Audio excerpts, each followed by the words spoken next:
Mga kahuwan, panoorin ang video na ito upang alamin ang pinaka-latest na balita tungkol sa lagay ng panahon at bagyo update today. Magpapatuloy pong epekto ng malakas at malamig na hanging amihan dito po sa malaking bahagi ng Luzon habang magpapaulan naman ng easterlies o yung mainit na hangin galing silangan lalo na sa may eastern sections ng Visayas at Mindanao. Base naman sa ating latest satellite animation, wala po tayong namamataan na bagyo or low pressure area sa paligid ng ating Philippine Area of Responsibility at maliit din ang tsansa na magkakaroon ng bagyo hanggang sa unang linggo ng Marso.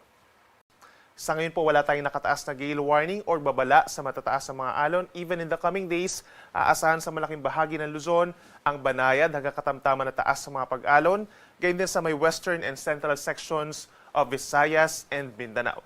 Medyo maalon po sa may eastern side ng Visayas and Mindanao hanggang 3.5 meters, pero posibleng bumaba pa ito sa mga susunod na araw.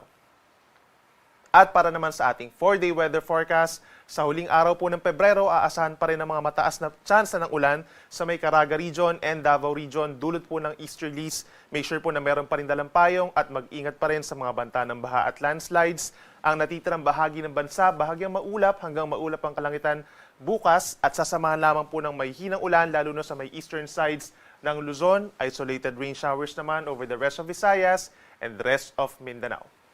Sa ating mga kababayan naman po, by tomorrow or by Saturday hanggang sa Lunes sa mga unang araw po ng Marso, aasahan pa rin ang mataas na tsansa ng ulan sa may eastern sides. Aakyat yung epekto ng easterly sa may Bicol region, eastern Visayas at bahagi pa ng Caraga and Davao region sa may Surigao provinces and Davao Oriental. So lagi pong tumutok sa ating mga babala, possible advisories, worst case heavy rainfall warnings, mag-ingat pa rin po sa banta ng baha at landslides.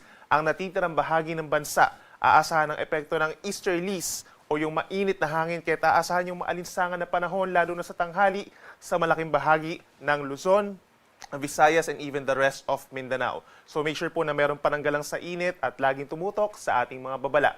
Para naman sa ating outlook for the month of March, aasahan pa rin yung epekto ng amihan sa unang bahagi po ng Marso, bagamat hindi na ito ganun kalalakas at ganun kalamig ang dalang epekto, no? At posible na pong matapos ang amihan season towards the middle or end of March.